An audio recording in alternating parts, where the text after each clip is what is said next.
et les gens généraux, tout le monde en général, Dieu a défendu de ne pas se comporter comme des païens.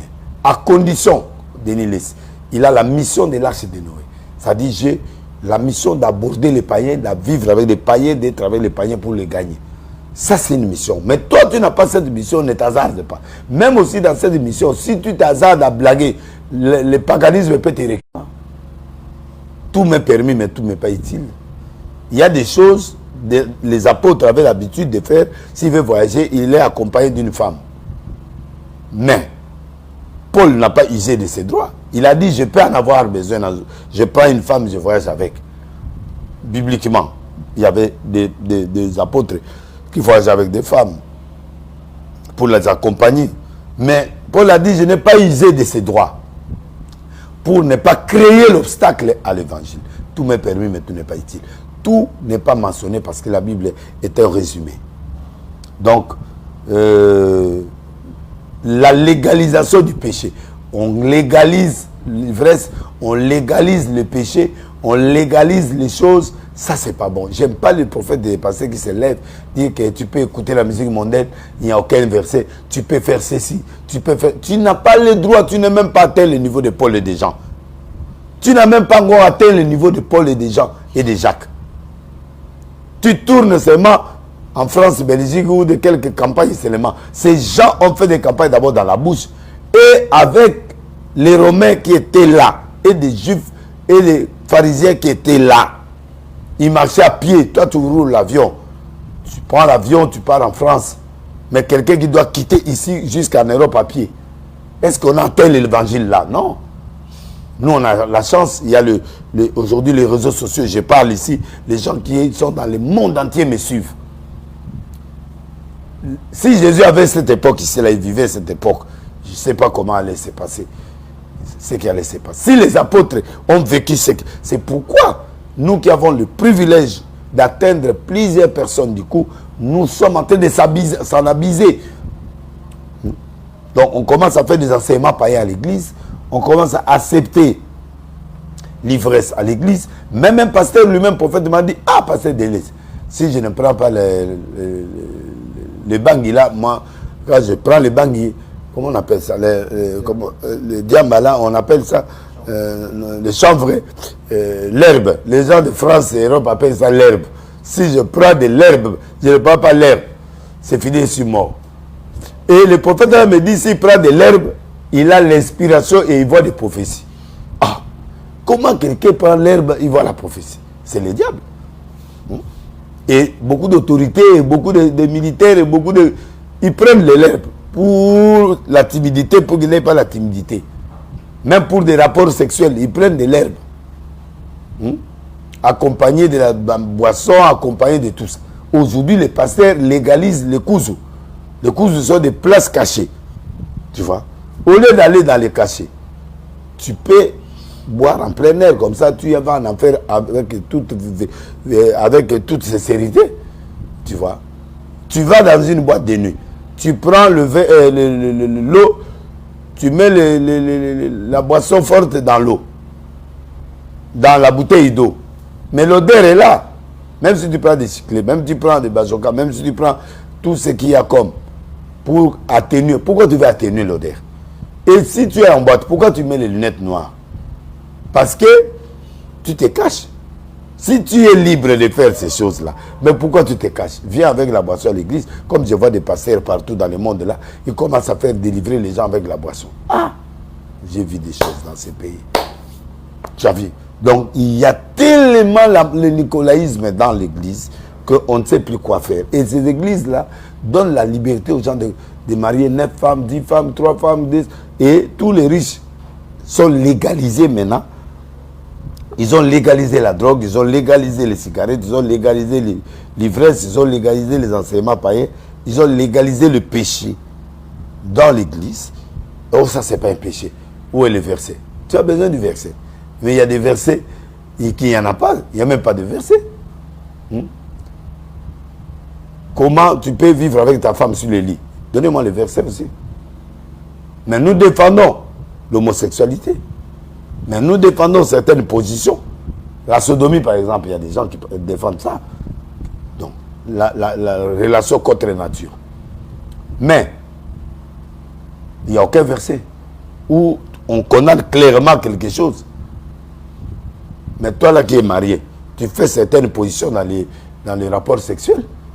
Où est-ce que Dieu a dit ça? Donc, si vous demandez tous les versets, ça sera compliqué. C'est le paganisme. Ce sont des enseignements qu'on appelle les nicolaïsmes, les nicolaïtes. C'est que j'ai contre toi. Tu as des gens qui enseignent la doctrine des nicolaïtes dans l'église. Parce que Satan est là. Parmi les 7 âges de l'église, ou les églises jusqu'à l'Odyssée. Donc, toutes ces églises-là, jusqu'à l'Odyssée, que nous sommes dans la période ni chaud ni froid, le nicolaïsme est là. Et la doctrine de Balaam est là. Alors frère, fais attention. Ne sois pas fier parce qu'on t'a légalisé de boire ou de faire. Non, non, non. C'est trop difficile de croire à ces choses, mais il y a quelqu'un qui dit, mais dès je commence à prêcher des choses comme ça depuis quand? Depuis longtemps que tu me connais. Tu ne me connais pas parce que la période où moi j'étais sorti à la télé, quand je prophétisais, toi tu étais bébé, ou tu étais ailleurs, ou tu n'as pas compris, ou tu étais en Europe, parce que ça s'est passé ici. Donc maintenant que j'ai l'occasion de prêcher dans les réseaux sociaux, j'amène cette dimension satanique pour que vous puissiez comprendre comment les diables menacent. Je sens la gloire déjà dans vos maisons. Ceux qui ont des problèmes de maladie, ceux qui ont des problèmes de difficultés, de respiration, de santé, de blocage. Je libère l'onction de miracle dans ta maison, là où tu es, au nom de Jésus. Je te dis, là où tu es, quel que soit le problème, malgré on l'enseigne, mais moi je suis en train de déclarer quelque chose sur toi, dans ta maison, là où tu es en voiture, là où tu es sur ton lit, je ne sais pas là où tu es, avec des amis, avec l'écran, vous avez mis la télé en Europe. Je salue Adrien, là où il est à Madrid. Donc je vous dis, recevez le miracle au nom de Jésus. L'évangile est simple, l'évangile ne le complique pas. Paul et Silas ont prié la nuit. Et Dieu est descendu, il a détruit la prison. Il n'a pas fait l'orgueil pour dire que papa, il y a un papa qui lui a posé la question, il dit, mais qu'est-ce que je vais faire pour m'être sauvé? Il dit, crois en Jésus-Christ, tu seras sauvé, toi et ta famille. Point. Regardez un homme qui a prêché simplement. L'évangile est simple, ne compliquez pas. Sinon, on allait dire, pour casser les prisons sataniques, il faut ça, il faut ça, il faut offrande, il faut ça. Non. Chaque chose, ne profitons pas de l'évangile, et ça, on va voir ça. C'est la doctrine de Balaam. Mais ici, on est dans le nicolaïsme. Le nicolaïsme, c'est ces principes-là qui enseignent les choses païennes dans l'église. Et ça, c'est un élément clé que vous devez éviter. Et le dernier élément des nicolaïtes, c'est la justification biblique. Si tu vois quelqu'un, chaque fois il est dans l'erreur, il couvre cette erreur. Il justifie cette erreur par des versets ou par des arguments. Quand tu es dans l'erreur, humilie-toi sous la puissance de Dieu. Il te lèvera au temps convenable. Évitez la justification. C'est Dieu qui justifie. Même si tu es dans l'injustice, laisse Dieu te justifier. Laisse Dieu témoigner. Marie avait la grossesse. Son mari a décidé de se retirer du mariage. Elle souffrait. Elle sait que moi, je n'ai jamais fait l'amour avec un homme. Mais c'est le Saint-Esprit qui est venu. Le ange m'a dit que tu seras en grossesse. Mais qui peut croire? Même son mari, il voit la femme en train de jeter des salives, commence à manger les terres. Il dit, mais non, non. Ça, les tondolos là, tout ça, il dit, non, non, non. La femme ici, là, a commis l'adultère. Il allait se retirer. Dieu est venu apparaître et dit, écoute, tu vas accepter cette grossesse. Ça vient du Saint-Esprit. Regarde, regarde. Il a accepté. C'est Dieu qui justifie. Lui-même, il va témoigner sur toi. Il va prendre, il va te justifier. Ne prends pas la place de Dieu. Tu ne peux pas parler à tout le monde, dans le monde entier, aller justifier. Non, laissez Dieu qui est capable de convaincre là où tu n'as pas, là où ton nom est abîmé, lui-même va changer ça. Et c'est ça qui est fort. Donc, l'élément de justification, argument sur argument, s'il commet une faute, il argumente dans la Bible. Et les prophètes d'aujourd'hui, dans la Bible, ils veulent commettre le péché. Dans la Bible, ne touchez pas à ma ouin.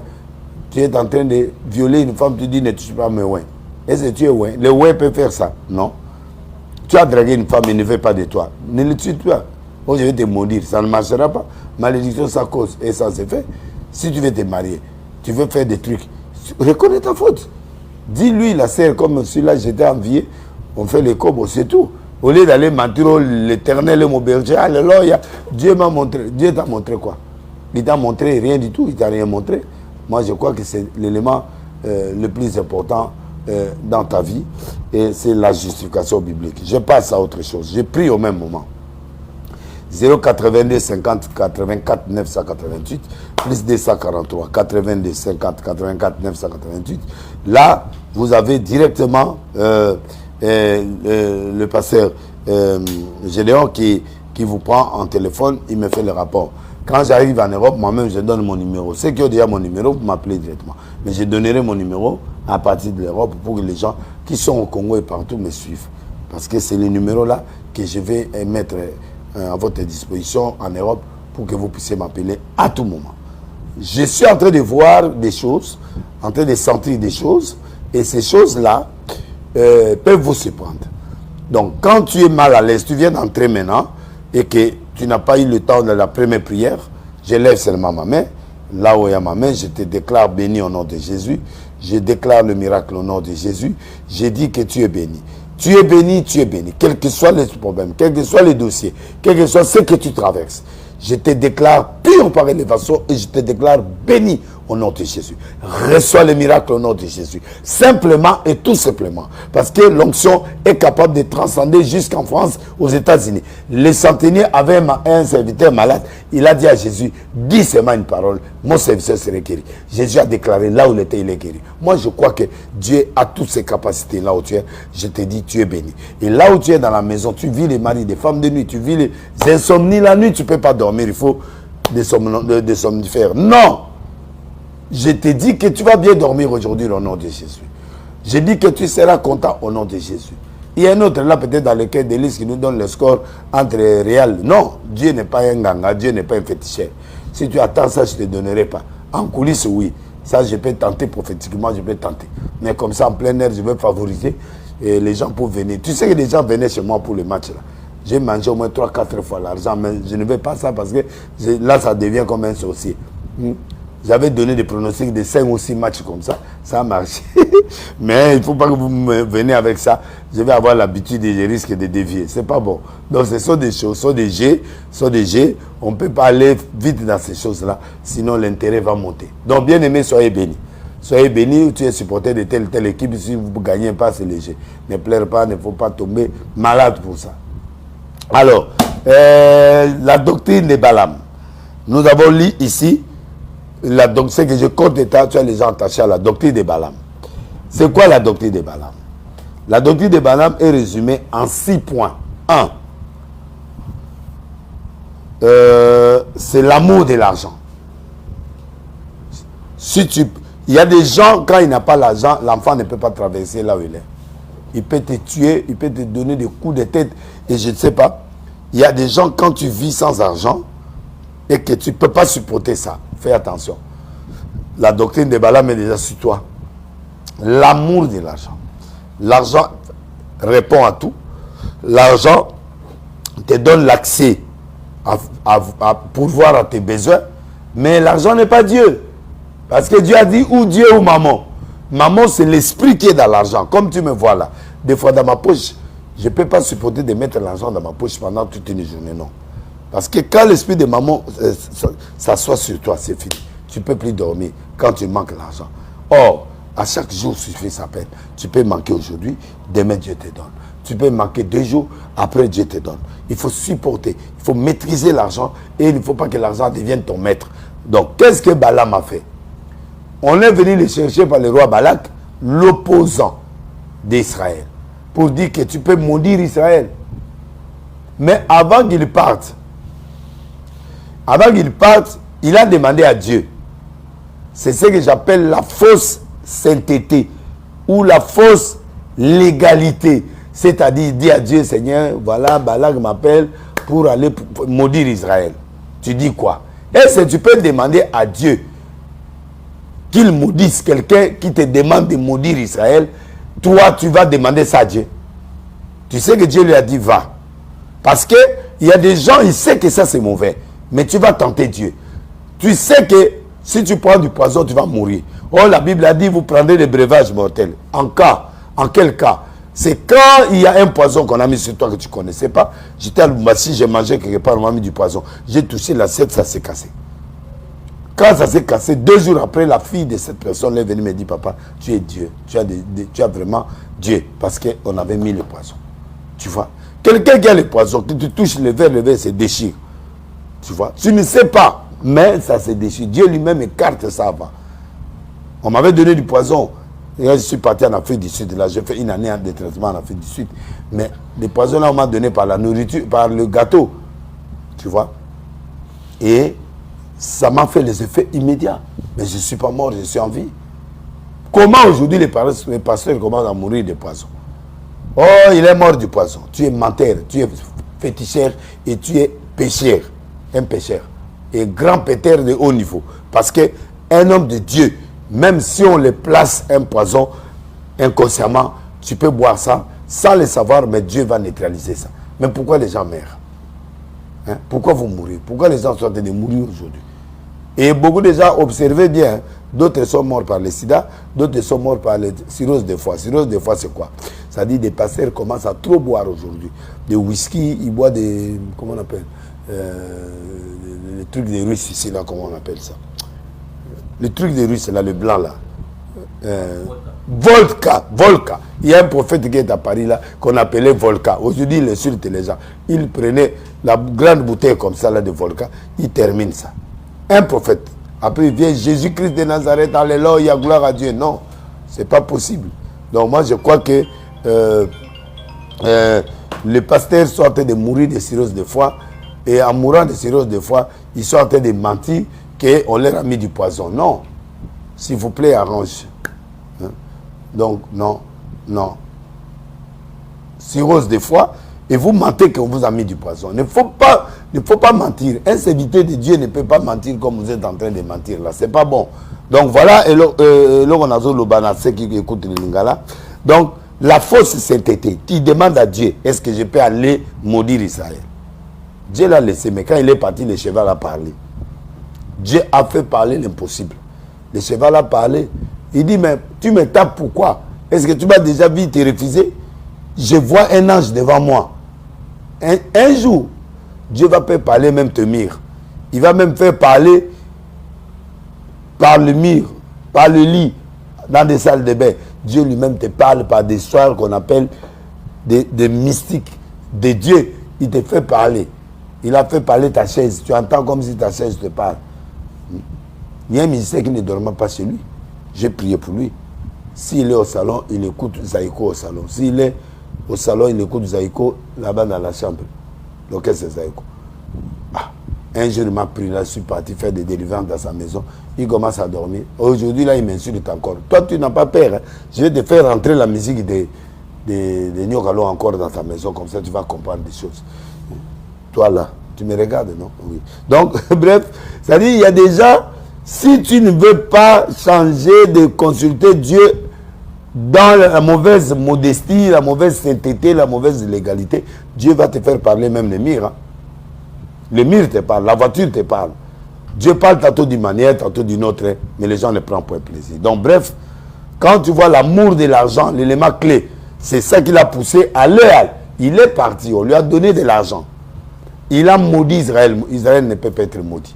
C'est comme ça, le premier élément de la doctrine de Balaam, c'est l'argent. Tu peux vendre ton frère pour l'argent. Tu peux vendre tout pour l'argent. Tu vends ton corps pour l'argent. Tu vends tout. Parce que les jeunes filles d'aujourd'hui, à Kinshasa, tout le monde qui donne les rapports, si tu veux aimer une jeune fille à Kinshasa, il te demandera combien tu vas me payer. Donc, les prostituées,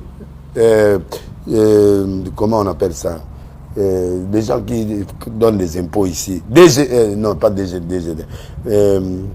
Là où Abdon et Tina est DGI, là, c'est DGI, voilà. DGI, taxer le Ndouma de Kinshasa parce qu'il y a des Ndouma qui sont à la télé, il y a des Ndouma qui sont au téléphone, il y a des Ndouma qui prennent l'argent de tous nos fidèles, ils sont dans des téléphones. Et ces gens-là, ils ne sont pas localisés. Attendez au téléphone, tonton, ça va? Oui, je vais te voir, mais cherche-moi $200. Ah! Vous vendez, mais allez payer les taxes. Les prostituées de Kinshasa, et c'est pas Radjouma, ils payent. Les gens qui sont à l'emballage, voilà, GG, Tchétché, vous payez. On avait arrêté un de mes pasteurs là-bas qui l'est pas. En tout cas, pasteur, il a quitté chez moi, il n'est pas dit dormir avec les prostituées. À l'emballage. Le matin, le téléphone sonne, ça fait longtemps, c'est pas aujourd'hui. La fille, elle appelle avec le numéro de mon pasteur. Allô, c'est qui? Il parle à Lingala. Nani wana, c'est qui? Papa, moi nayo, alobi yoza tata naye, moi na ayawa asenga makambu butu mobimba na lalite na pemi ai mongo parce que voilà les amours. Na yo kimpasi na njoto na koyiko vivre te pe mekata ninga a solisi ngai butu mumba apenga te lote. Donc il n'a rien donné. Combien? Oh 10 000. Ah. Donc l'argent que tu m'appelles le matin à 10 000 même il peut discuter à 5 000. Donc une femme qui fait la prostitution jusqu'au matin 5 000 francs. Bon. Je me suis fâché, mais à la fin de compte, on doit libérer le pasteur. Et il a disparu aussi. Je ne le vois plus à l'église. Dans BGI, il y a des contrôles. Il faut aller dans des téléphones des jeunes filles, des étudiantes, de tout ça, ils sont là. Il y a aussi des hommes qui font la prostitution. Entre les hommes, dans les téléphones, ils ont quitté des boîtes de nuit, ils ont quitté. Il y a d'autres qui sont dans des boîtes. Mais tu ne peux plus savoir la prostitution aujourd'hui. La fille est trop propre. Comment tu peux savoir? Tu vois? Donc, ils te donnent déjà des prix au téléphone pour aller chercher le break là où tu vas aller faire le break. Et puis, tu lui donnes l'argent. Mais l'argent, est-ce qu'il est contribuable? Est-ce qu'on donne la taxe? Non. Tu vois? Et les gens ont peur parce que quand tu fais des choses comme ça, la fille commence à crier. Toi aussi, sors. Comme tu n'es pas pasteur, il ne faut pas avoir peur. Dis oui, tu as payé les taxes où?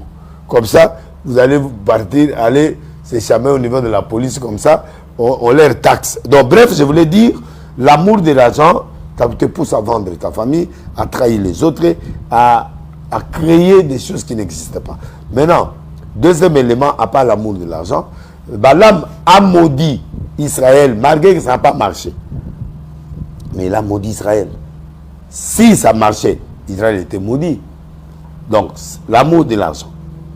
La fausse sainteté, j'ai expliqué. Dieu va te faire parler l'impossible, j'ai expliqué. L'idolâtrie. Quand nous parlons de la doctrine de Balaam, l'idolâtrie, c'est aimer quelque chose plus que Dieu. Quand tu aimes quelqu'un ou quelque chose plus que Dieu, c'est ça l'idolâtrie. L'idolâtrie, si tu mets Dieu en face de toi, par rapport à ton copain te dit on sort, on va boire. Toi, tu as kilt, tu choisis ton copain, tu as fait l'idolâtrie. L'idolâtrie, c'est ça. Ça dit aimer quelque chose plus que Dieu. L'idolâtrie, ce n'est pas seulement les bikeko, ce n'est pas seulement aller se prosterner devant une statuette. L'idolâtrie, c'est aimer quelque chose plus que Dieu. C'est ça la définition de l'idolâtrie. Et comme Balaam aimait l'argent, il est parti adopter le Dieu de ces gens-là pour venir prendre l'argent et maudire Israël. Alors, donc, l'amour de l'argent et tous ces éléments-là, l'idolâtrie, ça fait partie de la doctrine de Balaam. Il y a la doctrine de Balaam est aussi résumée par l'impudicité. Donc, quand on parle de la doctrine de Balaam, c'est quoi? C'est l'impudicité et les pièges. Qu'est-ce qui s'est passé? Il a maudit Israël, il a compris qu'Israël ne peut pas tomber. Il a dit au roi Balak, un prophète qui trahit son pays, il dit, faites introduire les femmes.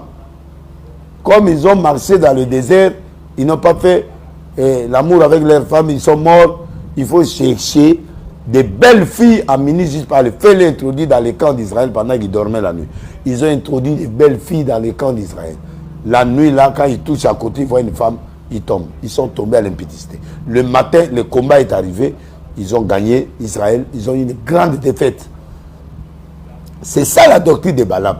Balaam a trahi Israël en disant au roi Balak d'introduire des filles. Et c'est pourquoi tu vois, même dans les services secrets, on utilise des prostituées, on utilise des femmes. Même nos voisins rwandaises. Ils nous ont introduit des Rwandaises dans toute la vie du Congo. Toutes, presque les autorités du Congo, il a un truc rwandais. Et ils sont belles. Ils étaient venus avec nous là au campus. Là, ces gens-là, si tu n'as pas la foi, c'est fini, tu es parti. Ils sont tellement belles qu'on a introduit toutes presque nos autorités, ils sont là, deuxième femme rwandaise, même première femme rwandaise. Et les Rwandais ne laissent pas leurs enfants. Dès que tu as mis au monde avec lui, son enfant va rentrer dans son pays. Et là où il t'introduit des histoires, il décide avec toi, il influence tes décisions et c'est fini, tu es cuit. Surtout qui viennent du Kivu, là, ils entrent par Kivu, ils entrent par... Ce sont des gens dangereux, hein, c'est pourquoi la guerre ne finit pas. La guerre n'est pas seulement les armes, mais on t'a placé à côté de toi, là, quelqu'un qui te gère toute la nuit. Comment tu vas faire, hein? Regardez, vous êtes là, quand vous me regardez là, vous savez que dans votre maison là, vous avez beaucoup des Amalécites qui sont dans votre maison. Tu l'as laissé à Kitambo, toi tu vis à Gombo. Ou tu le mets à Gombo, ils ont des appartements partout dans la ville. Ils tentent même de passer. Toi tu crois quoi? Et puis, le pays qui a plus de Congolais dans leur ville, c'est Rwanda. Les Congolais sont très nombreux au Rwanda, tu ne peux pas imaginer. Tu sais, ils cherchent quoi? Première chose, ce sont des femmes rwandaises. Deuxième chose, la vie financière. Et ces gens-là, ils sont là-bas. Quand nous, si on pleure ici, là, et ils s'en foutent. Il y a un pasteur qui m'a appelé du Rwanda, il dit, viens prêcher ici. En tout cas, je lui ai dit, même si je manque 1 milliard, même 1000 francs, je ne viendrai pas pour le moment. Mais je prêcherai, ce n'est pas un problème, on n'a pas de problème avec des Rwandais. Mais je voulais dire tout simplement que, pour expliquer le Balaam. Mes excuses, hein, mes frères rwandais ou rwandaises qui ont suivi, je faisais des blagues, mais en entendant, je dis la vérité aussi parce que vous êtes belles et puis vous nous introduisez, vous nous avez piégé beaucoup. Même quand je suis passé ici, là, une rwandaise qui est venue là pour me tenter. Combien de fois? J'avoue, si je n'étais pas fort, je suis parti. Je te dis au nom du Seigneur Jésus. Moi, je dis des choses claires. Je risque même de citer son nom. Il m'a même appelé il y a 2 semaines ici. Là. Ils sont là, partout, s'ils suivent les pasteurs. Tu vois? Et toi là qui me regardes, tu crois que tu vas se répandir. Donc, la doctrine de Balaam, c'est une doctrine qui est basée sur l'amour de l'argent, l'impudicité, l'idolâtrie et des pièges. Des pièges, ça dit qu'ils ont piégé les enfants d'Israël en introduisant des jeunes filles la nuit et les militaires sont sortis avec des jeunes filles. Les matins, le combat était là. Dieu a déshonoré l'Israël et l'Israël a eu défaite. Et la défaite là, ça a été catastrophique. C'est pourquoi le prophète Balaam, c'était un vrai prophète, mais il avait une doctrine satanique qu'on a mis dans la Bible. Même Dieu lui-même a considéré ça, que tu as des gens attachés à la doctrine de Balaam, qui demandent aux gens de faire des impudicités, des prophètes qu'on appelle des dadis. Dadi, quand il est là au bon marché, beaucoup de prophètes sont installés à la commune de Kinshasa à bon marché. Les dadis, les filles viennent qui prostituent en ville. Dadi, je suis venu consulter ton éternel, il met $100 en bas. Est-ce que j'aurai un blanc aujourd'hui cette nuit? Ouais. D'abord, achète l'huile d'Israël. Combien? Oh, $50. Tu mets ça dans le truc. Après, tu mets ça 3 fois. Tu dis Jésus, Jésus, Jésus. Toi, tu vas mourir. Prophète, je dis, toi, tu vas mourir dans des toilettes. Tu pars te laver et tu restes là. Parce que ce n'est pas normal comment tu demandes à une fille de prendre de l'huile là. L'huile que tu as pris au grand marché, tu as dit que ça vient d'Israël, qu'ils le mettent ça où? Tu sais là où tu as dit. Et après, tu vas avoir 2 hommes aujourd'hui. Mais l'autre là va te donner 500, l'autre va te donner 1000. Prends celui de 1000 et viens demander la dîme. Donc, des prophètes qui prophétisent sur l'épidémie de quelqu'un. Et ils sont ici, là, à Kinshasa. On les appelle des prophètes Dadi et des pasteurs Dadi. Donc, tu viens ravir le mari d'autrui, il te donne la force d'aller prendre ça. Il te dit même comment tu vas t'habiller. Ce sont des prophètes qui sont dans la doctrine de Balaam. Parce que Balaam a donné la technique à ces pays-là pour venir inonder l'armée. Si vous lisez dans Nombre 25, 24, 25, tous les chapitres là, tu vas voir ce que Balaam a fait pour qu'Israël tombe. Et Israël est tombé. Parce qu'ils ont mis des pièges des filles. Et après, ces filles-là ont amené les soldats israéliens à l'idolâtrie. Ils commencent à adorer d'autres dieux. Et ça, c'est ça qui a fait tomber l'armée israélienne. Donc, il y a des raisons pour que nous puissions avoir peur que cette doctrine de Balaam puisse pénétrer partout où vous êtes. Partout où vous êtes. Fais attention avec les pièges. Une fille peut venir, tu crois que c'est de l'amour, mais c'est le piège. Il y a des autres pasteurs qui te piègent. Moi, j'ai vu plus de 5 pasteurs ici, des grands pasteurs que j'ai défendus dans les trucs de nudité des femmes ici, là. Qu'on a piégé. Comment tu peux filmer un grand pasteur dans une maison où tu vois toutes les positions? C'est-à-dire on a placé des caméras. Et cette complicité-là, ça vient d'où?